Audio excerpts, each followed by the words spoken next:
আজ আপনারা মেঘমালা ইউটিউব চ্যানেলে যে গল্পটি শুনতে যাচ্ছেন সেই গল্পটি আফ্রিকার অন্য এক মহামারীর পটভূমিকায় রচিত। সাহিত্যিক রমেশ কর্মকারের রচনা শ্যামের চিঠি। দেখুন তো এই গল্পটা শুনলে বর্তমান করোনা মহামারীকেই মনে করায় কিনা। তিনটি চিঠির আকারে লিখিত এই ছোট গল্পটি আফ্রিকার পটভূমিকায় লিখিত একটি অনন্য কাহিনী।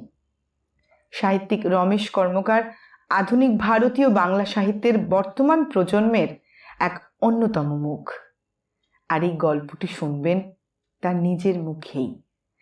এছাড়া সূত্রধর আমি, চন্দ্রানী।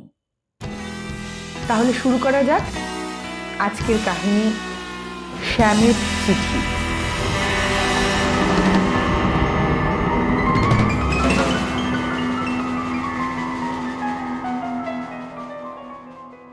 স্বামীনাথনের প্রথম চিঠি লাইবেরিয়া থেকে, 5/8/2014। শ্রীচরণেষু মা, প্রথমে আমার প্রণাম নেবে আর ভাইকে আমার ভালোবাসা জানাবে। আমি ভালো মতো এসে আমার কর্মস্থলে যোগ দিয়েছি। পথে তেমন কোনো সমস্যা হয়নি, কিন্তু এখানে দেখে শুনে কিছুই ভালো লাগছে না। ছোট্ট একটা গ্রাম হিবাটা, এখানে অধিকাংশই দরিদ্র মানুষের বাস। বড্ড তোমার কথা মনে পড়ছে। তুমিও তো কম দারিদ্র দেখনি। তারই মাঝে বাবা চলে যাওয়ার পর থেকে তুমি যেভাবেই হোক হাজার অনটনের মধ্যে আমাদেরকে মানুষ করেছ। জানি না তুমি মানুষ করতে চাইলেও আমরা সঠিক কতটা মানুষ হয়েছি। আর আমি এখান থেকে টাকা পাঠাচ্ছি শীঘ্রই। সম্ভবত বেতনের অগ্রিম টাকাটা আমি 2 দিনের মধ্যে পেয়ে যাব। তাহলে ভাইয়ের কলেজ ভর্তির টাকাটা জমা দিতে পারবে। এখানে এসে যে বাড়িতে ভাড়াটে হিসাবে উঠেছি সেটাকে বাড়ি না বলাই ভালো। আসলে একটা ঝাঁটি মাটির ঘেরাটো, তার উপরে শালপাতার ছাউনি।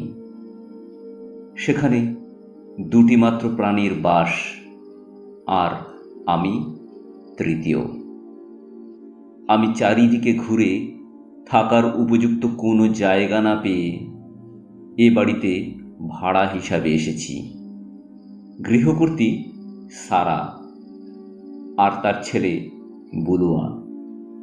ওদের বড্ড অভাব জানো মা। সারা দিন ঘাস জঙ্গল আর ইতিউতি খুঁজে খুঁজে না জানি কী সব জোগাড় করে আনে। তাই দিয়েই ওদের কোনো মতে খাওয়া দাওয়া চলে। আমি যে ভাড়াটা দেব বলেছি সেটা ওদের কাছে চাঁদ পাওয়ার মতো না। ওরা কোনো ভাড়া আমাকে বলেনি। আমি নিজে থেকেই ওদের পড়ে থাকা খুপড়িটা ভাড়া নিতে চাইলাম। তাও যে টাকা ওদেরকে দিতে চেয়েছি সেটা আমাদের ওখানে হলে মানুষ দূর দূর করে তাড়িয়ে দিত, কিন্তু ওদের কাছে এই টাকাটাও বড্ড মহার্ঘ। যাক, তবু একটা মাথা গোজার সংস্থান হয়েছে। আজ সকালে আমাকে হাসপাতালে যেতে হয়েছে। এখানকার ডাক্তার একজন ইউরোপিয়ান, ডক্টর স্যামুয়েল। উনি আমাকে আজ একটা অদ্ভুত রোগের নাম বললেন। সেটা নাকি লাইবেরিয়া, সিরিয়া সহ বেশ কয়েকটি দেশে ছড়িয়ে পড়েছে। অনেক মানুষ নাকি তাতে মারা পড়েছে। কি যেন রোগের নামটা? ওই কঙ্গোর জিয়ারো এলাকায় একটা নদীর নামে নাম। ও হ্যাঁ, মনে পড়েছে, ইবোলা। এ নাকি সাক্ষাৎ যমদূত। ডাক্তার স্যামুয়েল বললেন, এখানে খাবার দাবার খাবে বড্ড সাবধানে। পারতপক্ষে আগে থেকে কেটে রাখা কোনো মাংস খাবেই না। এ রোগটা নাকি বাদুড়ের শরীর থেকে মানুষের শরীরে চালান হয়েছে। আচ্ছা, সারারা সারাদিন ওই যে কী সব হাবিজাবি খেয়ে দিন কাটায়, ওদেরও তো হতে পারে এমন ভয়ঙ্কর কিছু। আমরা এত কিছু ভাবছি খাওয়া দাওয়া চালচলন সম্পর্কে, কিন্তু ওদের কি কোনো ভাবনা আছে? ওদের কাছে জীবন মানে তো শুধুই দিনাতিপাত। বড্ড ভয় করছে ওদের জন্য, জানো মা, বিশেষত ওই ছোট্ট বাচ্চা ছেলেটার জন্য। বুলুয়াকে বড্ড ভালো লাগে। কালো কুচকুচে একটা ছেলে, নিষ্পাপ দুটো চোখ। ওর মায়ের সাথে ওর নিজস্ব ভাষায় কী সব কথা বলে বুঝতে পারি না।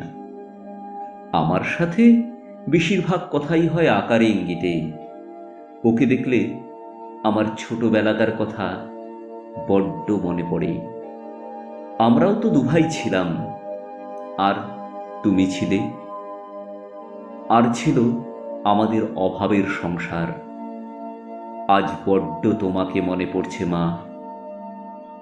দেখো মা, আমিও অভাবের জন্য এই সুদূর বিদেশে হয়তো এসেছি সামান্য অ্যাম্বুলেন্স চালানোর দায়িত্ব নিয়ে, কিন্তু আমাদের অভাব থাকলেও এখানকার মানুষজনদের যে অভাব, তার সাথে যে কোনো তুলনা চলে না।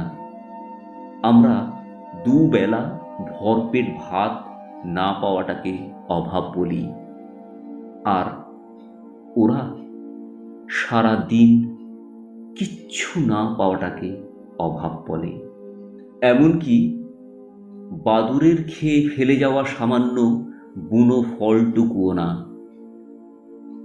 আমি যার জায়গায় পোস্টিং হয়েছি, সেই পিটার নামের ছেলেটা বাড়ি চলে গেল আমাকে সব কিছু বুঝিয়ে দিয়ে। ওর আশঙ্কা এখানে থাকলে বুঝি ও মারা যাবে ইবোলার আক্রমণে। শোনা গিয়েছে অস্ট্রেলিয়াতেও নাকি 2-4 জন ইবোলায় আক্রান্ত পাওয়া গেছে।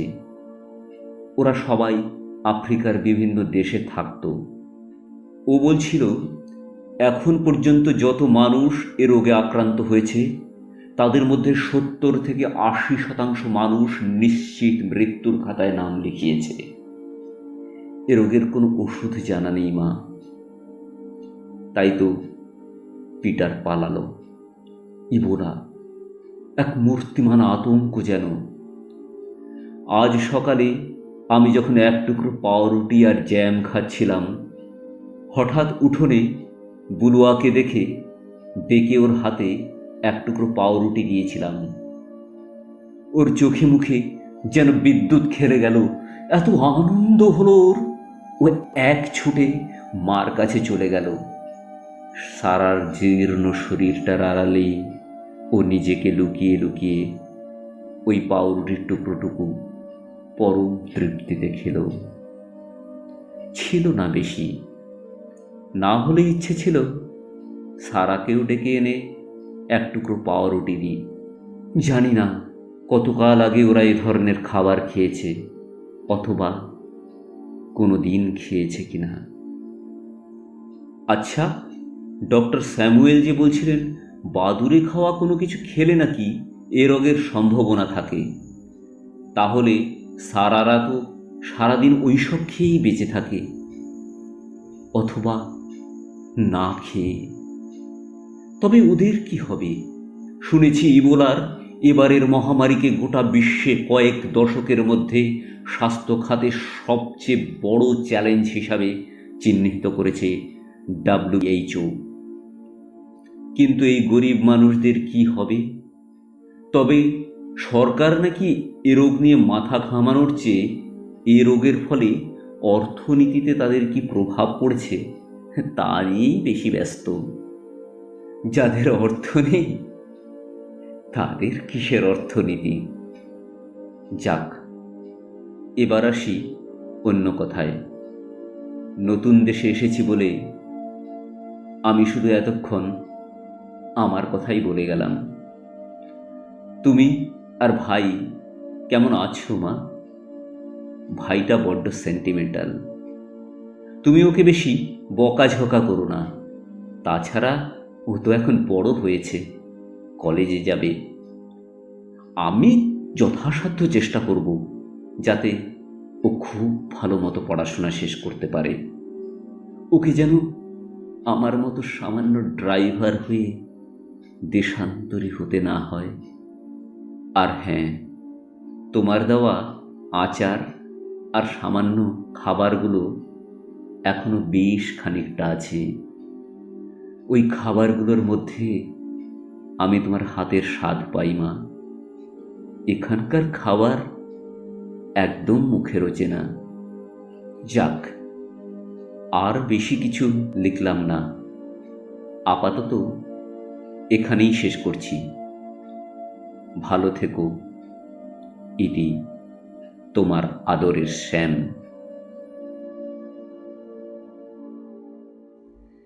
স্বামীনাথনের দ্বিতীয় চিঠি লাইবেরিয়া থেকে, 20/8/2014।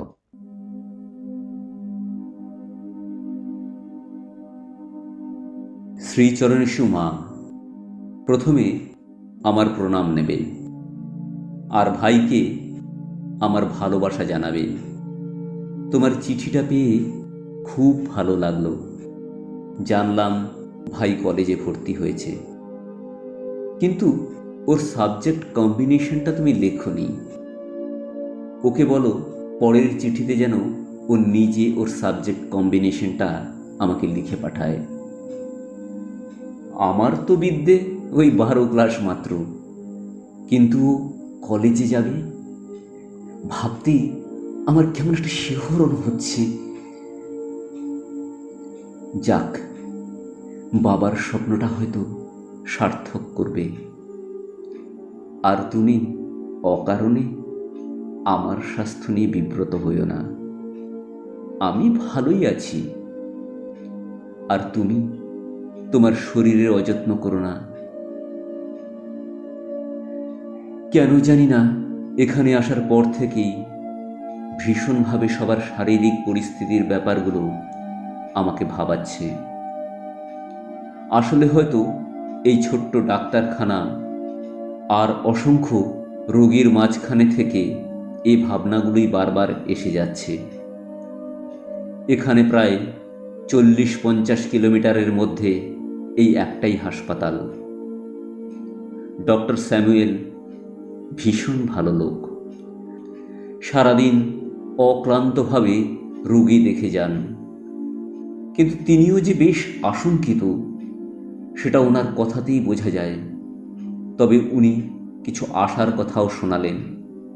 ইবোলা রোগ থেকে সেরে ওঠা রোগীদের দেহ থেকে নেওয়া সিরাম দিয়ে যুক্তরাষ্ট্র ও কানাডা সহ কয়েকটি দেশে প্রতিষেধক তৈরির কাজ চলছে। বিশেষজ্ঞরা আশা প্রকাশ করেছেন 2015 সালের মধ্যেই ইবোলা নিয়ন্ত্রণে আনা সম্ভব হবে। কিন্তু জানি না ততদিনে এই গরিব মানুষগুলোর কি হবে। আর এ শুধু গরিবদের মধ্যে নয়, ডক্টর সামুয়েল বললেন এই রোগের আশেপাশে আসলে পর্যন্ত নাকি মানুষ সংক্রমিত হয়ে যাচ্ছে। এমনকি ডাক্তার নার্সরাও বাদ যাচ্ছেন না। তাই সরকার এখানে একরকম কারফিউ জারি করে রেখেছে। কিন্তু কারফিউ জারি করে কি রোগ ঠেকানো যায় মা? বলো না, সারাদের কি হবে? ওরা কি কারফিউর জন্য না খেয়ে থাকে, নাকি এই না খেয়ে থাকাটাই ওদের ভবিতব্য? গতকাল একটা পেশেন্ট এখানে ভর্তি হয়েছে। ওর গায়ে জ্বর আছে এবং সাথে সাথে গায়ে ব্যথা, মাথা ব্যথা, গলা ব্যথা, বমি, ডায়রিয়া। এছাড়া লিভার ও কিডনির সমস্যার লক্ষণ আছে। ডক্টর স্যামুয়েল বললেন এই পেশেন্টটার হয়তোবা ইবোলা হয়েছে। আমার আতঙ্কে ঘুম আসছে না। তুমি লিখেছিলে যে ঘরে ফিরে আসতে। আমি ঘরে ফিরে আসলে কি আমাদের চলবে মা? হিবাটা গ্রামটার আশেপাশে এই প্রথম কোনো পেশেন্টকে মনে হলো ইবোলা আক্রান্ত। ডক্টর স্যামুয়েল প্রাণপণ চেষ্টা করে যাচ্ছেন সংক্রমণ আটকানোর জন্য। এদিকে সন্ধ্যায় ঘরে ফিরে দেখলাম বুলুয়ার জ্বর এসেছে, বারে বারে পায়খানায় যাচ্ছে, বমি করছে।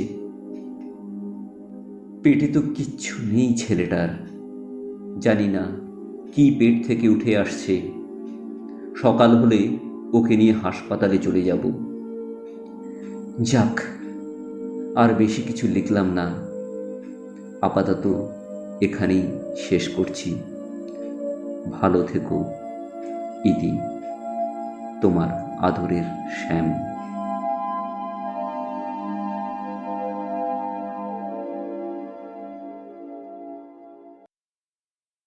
স্বামীনাথনের তৃতীয় চিঠি, লাইবেরিয়া থেকে, 2/10/2014। শ্রীচরণী সুমা, প্রথমে আমার প্রণাম নেবে আর ভাইকে আমার ভালোবাসা জানাবে। আমি বুঝতে পারছি আমার এখানকার পরিস্থিতি নিয়ে তোমরাও ভীষণ উদ্বিগ্ন, তবে এতটা ভয়ের কিছু এখনই নেই।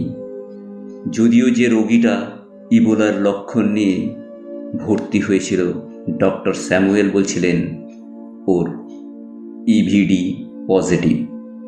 তার 2 দিন পর থেকে ওর দাঁতের মাড়ি আর পায়খানার দ্বার থেকে রক্তপাত শুরু হয়, তারপর ও মারা যায়। এখনো পর্যন্ত নাকি প্রায় 300 লোক আক্রান্ত হয়েছে বিভিন্ন জায়গায়। তার বেশিরভাগ মানুষই মারা গিয়েছেন। তবে খুশির খবর, বুলুয়ার কিছু হয়নি। ও এখন বেশ সুস্থ, ঘরে ফিরেছে। আমি ঘর ভাড়ার টাকা দেওয়াতে এ মাসটা ওরা ঠিকঠাক খাওয়া দাওয়া করতে পারছে। তবে আজ থেকে আমার শরীরটা ভীষণ খারাপ লাগছে। চিঠিটা লিখতেও কষ্ট হচ্ছে। কয়েকবার বাথরুমে গিয়েছি, বমিও হয়েছে একটু আগে। টেম্পারেচার মেপে দেখলাম প্রায় 103-এর আশেপাশে। তাই চিঠিটা আর বড় করছি না, আপাতত এখানেই রাখছি। ভালো থেকো ইতি, তোমার আদরের শ্যাম।